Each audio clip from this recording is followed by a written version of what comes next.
welcome back to Markers and Monsters. Today's theme is Mummy Monday.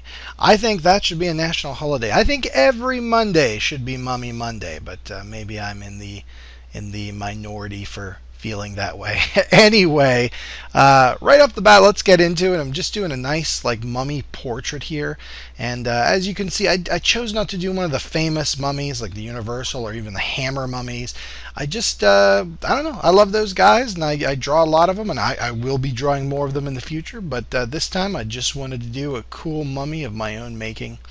Mummies are a lot of fun to draw because they kind of have those zombified faces underneath the bandages, or at least when I draw them they do, and that's always a blast. You can kind of go crazy. Big teeth like that, and yellow, the green desiccated skin and whatnot.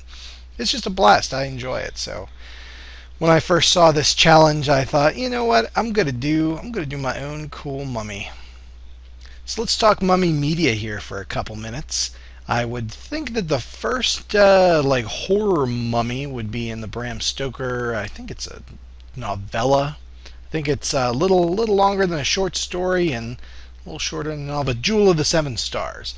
And in that one, if I'm remembering, it's an ancient Egyptian queen. Her spirit is loose, and there is an Egyptologist has a mummified cat that he brought back from Egypt to be I don't know, a souvenir. Rob a tomb, steal somebody's mummified pet. Good stuff.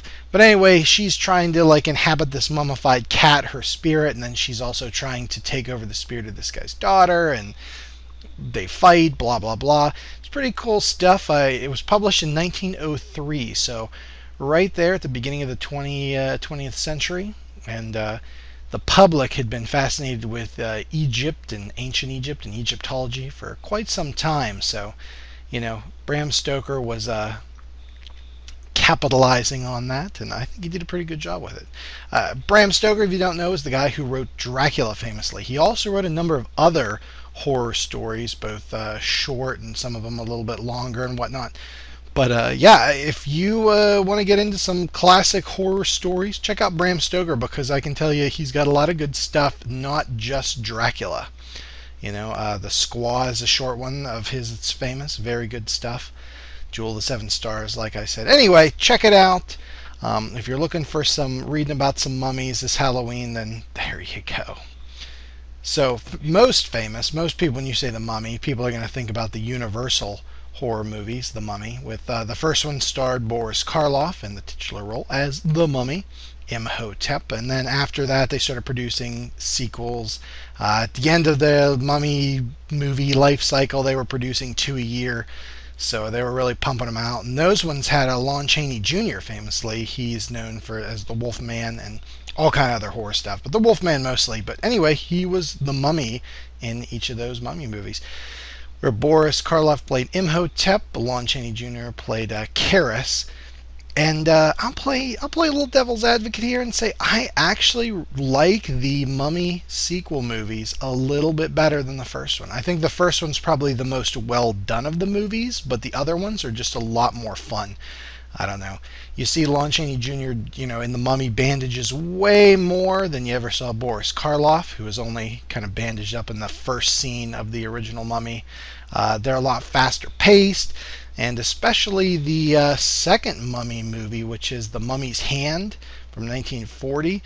That one's kind of action-packed. I really like it. I gotta say, it sets up a cool mythology about the canis leaves bringing life back, and there's an ancient Egyptian priest kind of utilizing the mummy to achieve his ends, and it's almost Indiana Jones-like in a way, with the archaeologists going into the tomb and fighting and whatnot. So yeah, if you have little ones, that's a good one to watch too. It's only about an hour long, maybe 65 minutes or something like that, and unlike the first one, which is kind of more of a drama, this one's definitely more of an action-y movie.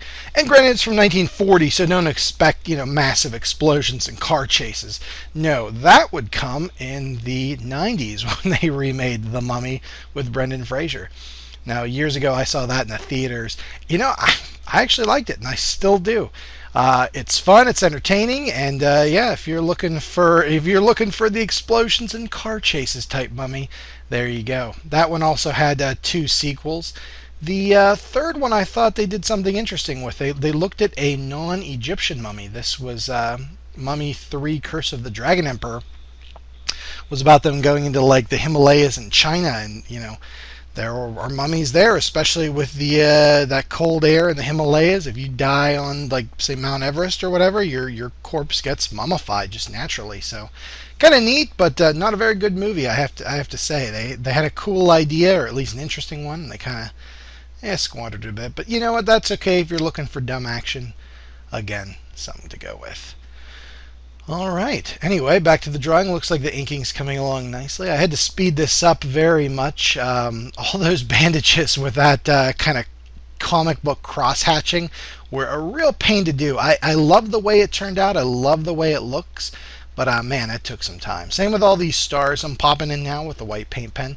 I think they look awesome. They just, like I said, took some time, more than I was expecting when I started this. But you know what? That's all good. It turned out great in the end. Sign it, finish it up, and there we go. All right, guys, take a look at the scan here. Yeah, looking good. I love me a good mummy, especially if they're like gross and horrible with those teeth and red eyes coming for you. Anyway, all right, let's pop up the social media stuff. Here's all my sites. You guys can find me at also in the description. And hey, thank you for joining me for day 3 of Markers and Monsters Drawlloween. I'll see you guys tomorrow, where we'll have a new theme. What'll it be? I don't know. Check the calendar or just show up and find out. It's all good. We'll see you guys then. Bye.